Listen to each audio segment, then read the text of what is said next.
It's pretty special. Just really excited for the group of seniors.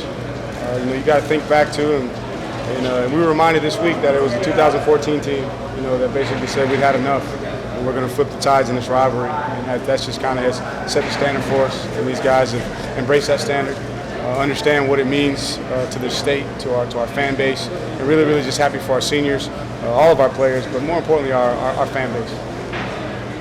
It looked like maybe they were kind of out to stop Travis today, and you guys took advantage of that. Yeah, that's in my opinion, that was the best part of their defense. They got several seniors and really good players, on their defensive line. We knew we were going to be challenged to run the ball, so we were going to take what they gave us. Actually changed it up a little bit too. I thought they were going to play us a little bit tighter coverage, and they dropped back in some zone and tried to get the safeties involved in the run game and be disruptive by changing the front. But I thought our guys handled it well early on. And we told them just be patient. Let's be efficient with the run game early. Take what they give us, and then later in the game we were able to take it over and find some bigger runs, bigger lanes to run through.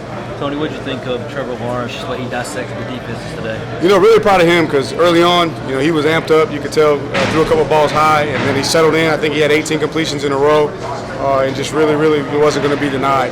But it's a complete effort. You look at T. Higgins, what he's able to do. Justin Ross, 2 receivers over 100 yards. Makes life easy on the quarterback. And then when you got offensive linemen up front that can protect and give you time, and then you got a running back like Travis and Lynn J that can keep the defense honest. And that's what we had to do early on, lead with the run game, lead with the pass game, and then found the run game in the second half. What's it like when you call a play and maybe it's breaking down, it's like going the way you want, and then Trevor just takes off running like that? Got to bail you out a little bit, doesn't it? It does, and that's what we tell him. That's what I tell Trevor is make me right. I tell everybody on offense, the way our philosophy is, if we're all wrong, we're all right. So even if we may not have the best play called, if we're all on the same page and everybody's just doing their job, not trying to do too much, you're going to have an opportunity to be successful play in and play out.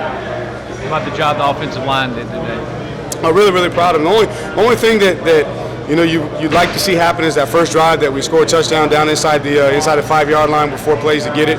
But it's an opportunity for us to challenge those guys. But up until late in the second half, we didn't give up a sack. We didn't have many hits on the quarterbacks. And again, that's a very good defensive front. You got several of those guys are going to play on Sundays. It's a veteran group. They had 2 weeks to study us. So I'm really proud of those guys setting the tempo up front. And we tell them, everyone's going to get the credit. T, Trevor, Travis, all these guys are going to get the attention. But the reason we're a championship football team is because of those 5 guys up front. What went into the decision to have Trevor keep going in the fourth? And were there any reservations given how mobile? Man, we were just playing. We know what this game means. And any time in a rivalry game like this, they can get back in the game. So we just had a mindset that we were going to come out and play. Just play for 60 minutes until Coach said that he wanted to make a change with the personnel. So for us, in this game, championship phase, our guys got to be ready to play all 4 quarters, every single snap if they have to. Championship postseason starts next week. You guys feel like you're playing your best ball right now? We feel like we're peaking at the right time. Still haven't played that best game yet. We're still chasing that complete game. And the great thing is you come out with a convincing win here, but still have opportunity to grow and get better. And, a ton of respect for what Virginia's been able to do. They've done a great job. They got a great offense, but they still got a really good defense too. They do some exotic things, a little bit different than what we've seen. So it's going to take a great week of preparation. And those guys there, they play with passion. They're tough. They've earned the right to be there. So nothing's given. We got to put in our best 5 days of preparation so that we can go out and play that best game that you referred to.